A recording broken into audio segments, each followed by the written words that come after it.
Now, you may know that Afrexim Bank, arguably one of the leading financial institutions in Africa, has been holding its annual general meetings here in Abuja this week. The event has brought together heads of state, top global decision makers and entrepreneurs, and the focus has been on major issues related to intra-African trade and the continent's economic future. On the sidelines of that meeting was another high-profile event titled Around the World in a Bottle, One Sip at a Time. Among other things, it featured diplomatic missions showcasing iconic beverages from their countries and offering potential business opportunities in the food and beverage sector. It also celebrated global diversity and promoted cultural understanding. So, a grand evening of cultural diplomacy. It was hosted by NTT Global Destinations and the Embassy of Brazil. And for more on this, I'm joined now in the studio by the CEO of NTT Global Destinations, Elizabeth Agboola. How are you? I'm very well, sir. So how did it go? It went very well, actually. I thought we would see some pictures of it. Yes, I actually did send that. Right, okay. Yes, so it was a room that was set up in 6 continents. Right. We had various entrances into the 6 continents, and across each of it, you could experience various drinks. And it was really nice, you know, having cachaça all the way from Brazil, which you would ordinarily find here in Nigeria. And we had various diplomatic missions as well present, and it was nice to see people, countries represented through their bottles. So yeah, it's a very interesting concept, isn't it? I mean, yes. All beverages from different countries around the world. Yes, I mean, that's just one of the series. It's supposed to be drinks, then food, then scent. So the idea is fill the world without leaving Nigeria. Right. Travel without a passport in the same space. That's supposed to be the concept.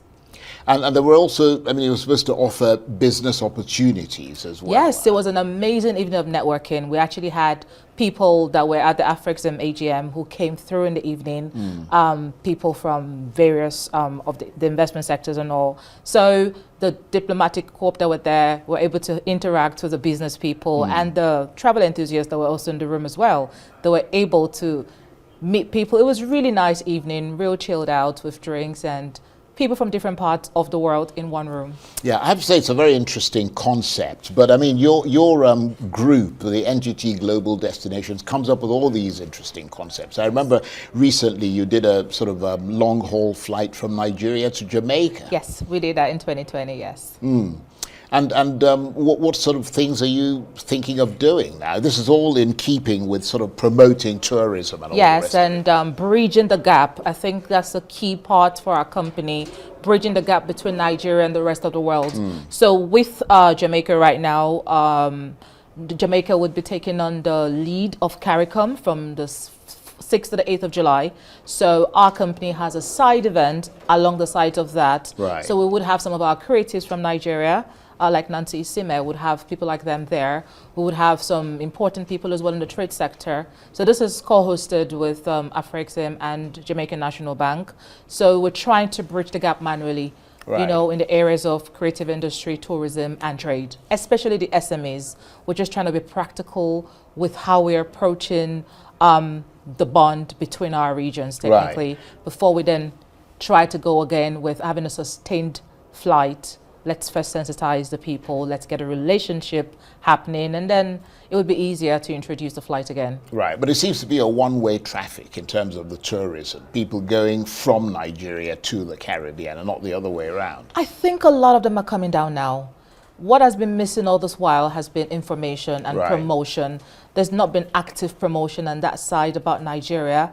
But with things like the bars of Dated December and all, especially the ones that are in the US, like their own diaspora, they are getting the buzz as well to come down to Nigeria and to other African countries. And Nigeria is also enjoying spillover tourism from the effort of Year of the Return with Ghana. So when they come, then they come to Nigeria as well now. We're getting a lot of them now compared to what we had before. Right. I don't mean to be rude, but you've got a Caribbean-sounding accent, but your surname's Nigerian. Yes. I call myself a honorary Jamaican citizen. Okay. So for some reason, I think it's because I have to speak on that side like 6 hours a day. So I feel like You picked up the accent so quickly. but you are Nigerian. I am Nigerian. Right, okay. I am a British Nigerian, yes. Because you could have fooled me, to be honest. I mean, I go to I like the Caribbean a lot. I love the islands. I think after interacting a while, you'll start speaking like them. Well, I seriously doubt it. but thanks anyway. I mean, I don't mind, but you know.